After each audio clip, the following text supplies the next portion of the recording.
Vamos lá.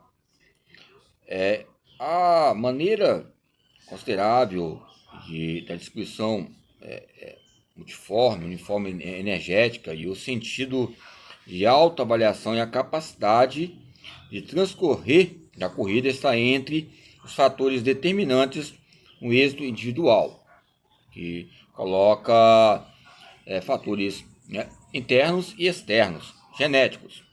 A natureza fisiológica de autoavaliação depende do funcionamento e cada vez mais aprimorada ou aprimorado e dos analisadores periféricos, a parte da especialização do sistema nervoso central, sistema autônomo, o sistema, ou seja, periférico.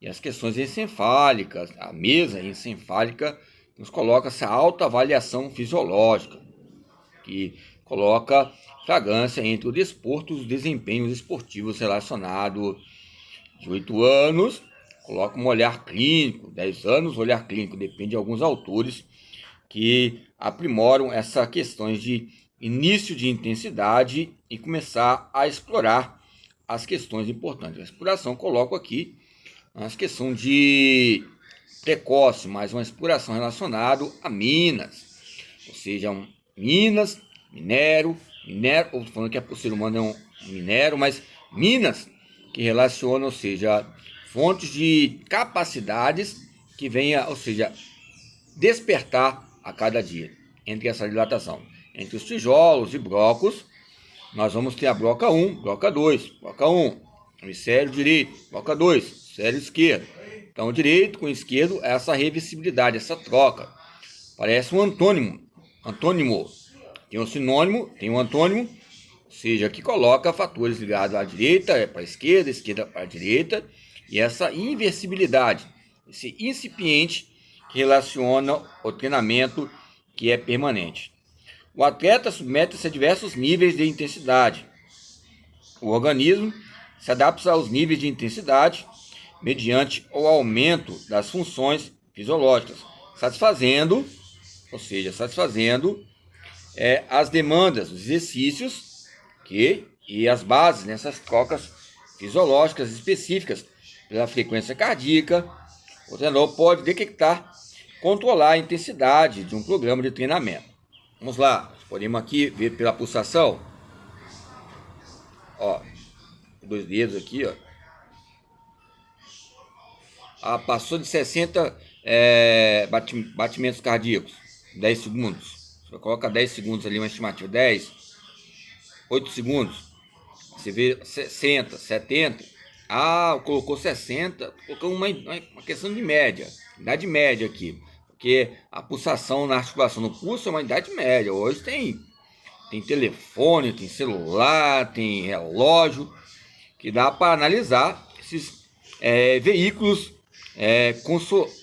consolidados para ajudar ao treinador e à treinadora. Ou seja, os treinadores e as treinadoras. Os treinadores e as treinadoras. Então, as 4 zonas de intensidade, segundo a reação da frequência cardíaca, as 4 zonas diante da carga de treinamento. Nick Frost, 1974, ele também 74, a gente lembra do McGill, aprendizado motor. Não, McGill é 74? É 84. Mas aí fala sobre aprendizado motor, ok? Então, zona 1, zona 2, zona 3, zona 4.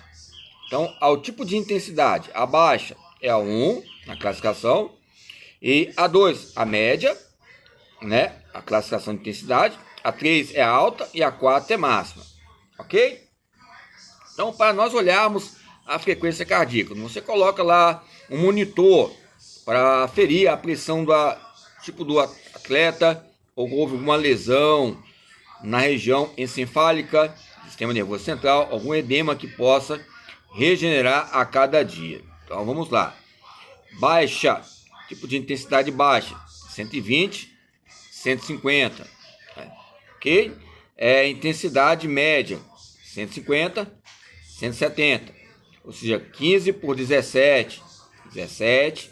Aí você coloca N fatores no campo da diastólica. Ok? Mas aí até mudei um pouco aqui agora, que eu modifiquei. Tô lembrando aqui da campo da sistólica, da pressão arterial, falando da frequência cardíaca. Quando a frequência cardíaca é 120, na baixa, ela fica, lógico, fica meio vulnerável, 150 batimentos cardíacos. E os 150 batimentos cardíacos já coloca a frequência cardíaca, né, que alguns falam sobre arritmia, que eu tenho arritmia, conversei com uma senhora, tempos atrás, eu falei com ela que a arritmia, ela tem um conceito muito ambíguo, né, porque a frequência, ela aumenta como a onda do mar. Eu lembro do Lulu Santos, como a onda do mar, como a onda do mar, como a onda do mar. Eu não sei o ritmo direito, eu tenho que me lembrar, né, como as questões acústicas, análises acústicos e rústicos. Então a média é frequência cardíaca 150, 170. Então é 3, alta 170, 185. Ok? Então é máxima mais que 185. Ok? Mais que 185. Vai passando 200, já a frequência cardíaca, você pode parar e você pode analisar bem. A questão é essa. Essas intensidades, elas vão ser um aparelho conveniente? É lógico, esse aparelho conveniente vai ser um campo de estimativa média para relacionar. Mas já vi alguns colegas, até treinadores, fazendo esse teste conosco e nós passamos de 200 batimento cardíaco, frequência cardíaca, batimento cardíaco. Ou seja, então, entre 100 metros, 200 metros, ou seja, pique de 10, ou série de 10, ou 15, de 50 metros. Aí dá um intervalo de 1 minuto, depois dá um intervalo menor, intervalo maior, intervalo menor. Ou seja, aquela série de ondulações, série de decrescente, crescente, decrescente, crescente, entre os níveis particulares.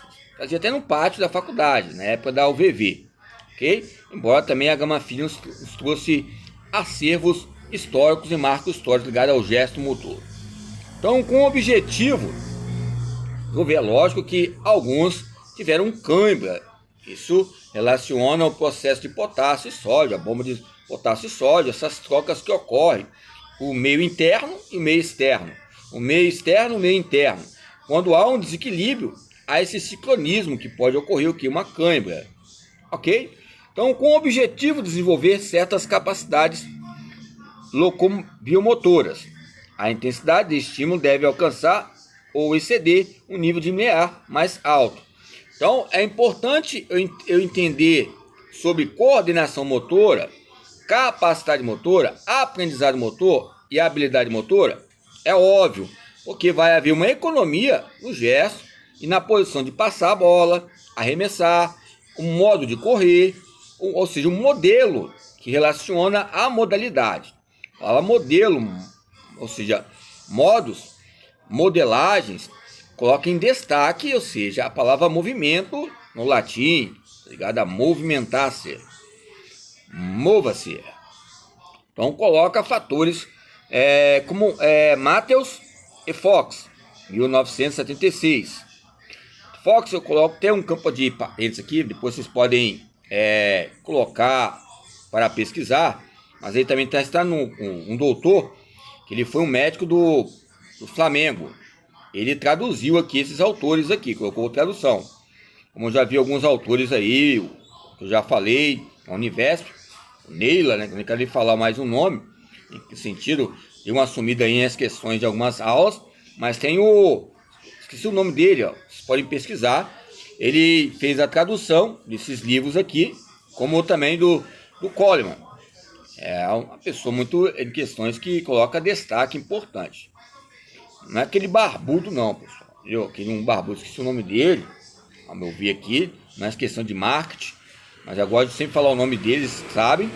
Então são fatores que vêm a relacionar o treinamento. Por exemplo, o Walter Barbantin, Biologia do Esporte.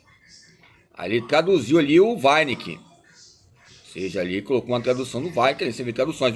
O Walter Braz, Carlos Buzola. Política para principiantes. Você vê alguns autores que fez parte históricos, Matsuto, o